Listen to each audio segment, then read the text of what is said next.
morning. Don't know where you are, but where I am. It's early. The world's still stretching, the coffee's hot, and the signals are already coming in. Let's take a look before the day starts making demands. This is Signal Check with Adrian Norton. So the Dutch intelligence services just dropped a warning about Russian government hackers, and they're going after Signal and WhatsApp users. We're talking government officials, military personnel, journalists all over the world. The Netherlands Defense Intelligence and Security Service and their General Intelligence Service published details on Monday about what they're calling a large-scale global hacking campaign. Here's how it works. The hackers get you to hand over a verification code sent via SMS along with your PIN. They request the code themselves from Signal, posing as you. Then they use both codes to register a new device with a new phone number, and suddenly they're impersonating you. Your contacts, your conversations, potentially all compromised. Meta's already pointing people to their help center, reminding everyone never to share that 6-digit code with anyone. But here's the thing. These attacks work because the social engineering is good. The human element, that's still the weakest link. No matter how strong the encryption is, if you give someone the keys, they're getting in. But that's always the case not only for your online presence.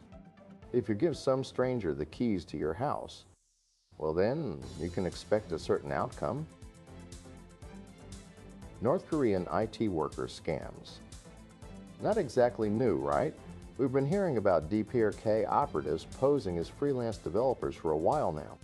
But what's changed, and this is worth paying attention to, is they're using AI to make it even more convincing. Face swapping during video calls. AI-generated daily emails that sound perfectly natural. The whole operation is getting smoother, harder to detect. It's old-school deception with cutting-edge tools, and it's working.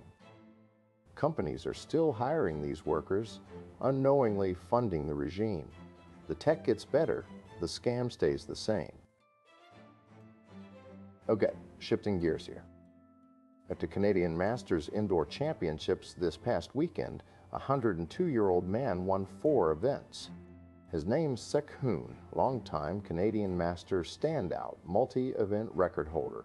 Took up track and field in his 70s as a way to stay active. He currently holds the Canadian Masters record in the men's 95-plus age group for the throws pentathlon. That's hammer throw, discus, shot put, javelin, and weight throw. Back in 2018, he won 9 events and 1 championship and set 3 records in the process. His son was there cheering him on this weekend in Toronto. Now, people love to say age is just a number. And look, there's some truth to that. But stories like this, they're also outliers. Inspiring? Absolutely. Should we use them as the blueprint for how everyone should age? Probably not. These are remarkable exceptions, not the rule, and that's okay. We can celebrate the extraordinary without pretending it's ordinary.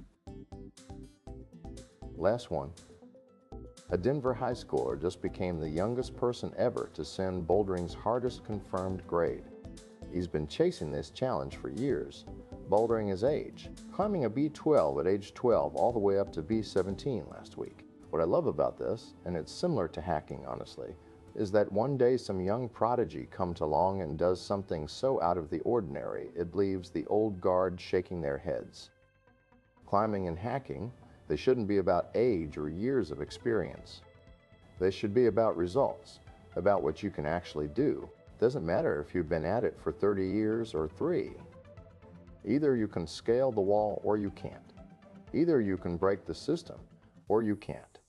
And sometimes a kid shows up and reminds everyone what's possible when you just go for it. That's Signal Check for today. Close the tabs, step outside. The day's waiting. We'll talk again next time.